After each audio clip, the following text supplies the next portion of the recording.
E aí, galerinha? Então, galera, vamos falar daquelas amigas chatas pra caralho, Toda vez que a gente acorda, a primeira coisa que a gente vai fazer é o quê? Mexer no celular, né? Porque ninguém acorda assim, vou escovar o dente, vou lavar o rosto, vou acordar pleno. Mas você já acorda pensando que vai ter um bom dia. Não, você nunca tem um bom dia se você tem certas amizades. Nunca tem.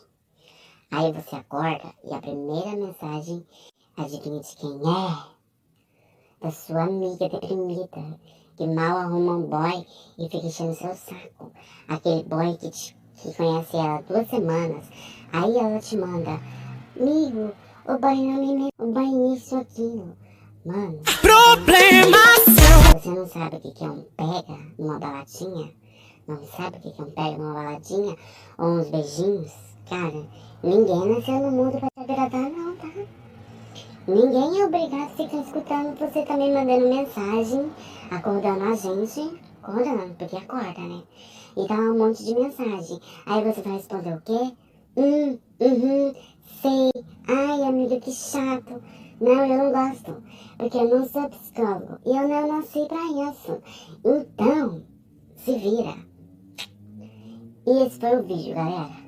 Bem curtinho, porque agora eu vou fazer uns vídeos curtinhos. E pra quem não sabe, está rolando um sorteio no canal. Assiste o outro vídeo que vocês vão ver, galera. Vamos bater 100 inscritos e eu vou sortear um óculos de Box. E falou!